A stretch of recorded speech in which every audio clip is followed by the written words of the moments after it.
আমরা সবাই সফলতা চাই, শান্তি চাই, বরকত চাই, কিন্তু অনেকেই জানি না এই সব কিছুর মূল চাবিকাঠি আমাদের নিজেদের ঘরেই রয়েছে। এই পৃথিবীতে আমাদের জীবনের সবচেয়ে বড় নিয়ামত, সবচেয়ে নিঃস্বার্থ ভালোবাসা হলো আমাদের পিতামাতা।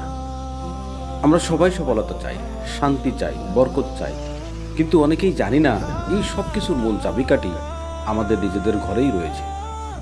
আল্লাহ তাআলা কুরআনে বলেছেন, তোমরা আল্লাহ ছাড়া আর কারো ইবাদত করবে না এবং পিতামাতার প্রতি সৎ ব্যবহার করো। তাদের উঠ পর্যন্ত বলো না, বরং সম্মানজনক কথা বলো। ভাবুন একবার, যে মানুষটি রাত জেগে আপনাকে বড় করেছেন, যার কষ্টে আপনি দাঁড়াতে শিখেছেন, তাদের সামনে একটা বিরক্তিকর শব্দ আল্লাহ পছন্দ করেন না। রাসূলুল্লাহ সাল্লাল্লাহু আলাইহি ওয়াসাল্লাম বলেছেন, পিতামাতার সন্তুষ্টির মধ্যেই আল্লাহর সন্তুষ্টি, পিতামাতার অসন্তুষ্টির মধ্যেই আল্লাহর অসন্তুষ্টি। একবার একজন সাহাবী জিজ্ঞেস করলেন, হে আল্লাহর রাসূল, আমার সদ্ব্যবহারে সবচেয়ে বেশি হকদার কে? তিনি বললেন, তোমার মা। তিনি আবার জিজ্ঞাসা করলেন, তারপর? রাসূল সাল্লাল্লাহু আলাইহি ওয়াসাল্লাম বললেন, তোমার মা।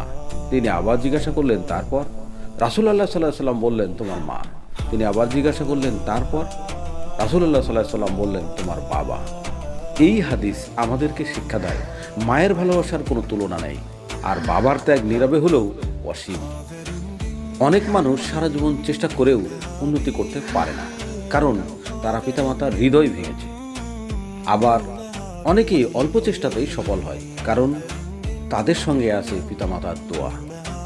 পিতামাতার দোয়া অদৃশ্য ঢালের মতো, যা বিপদ থেকে রক্ষা করে, রিজিকের বরকত আনে, আর জীবনের পথ সহজ করে দেয়।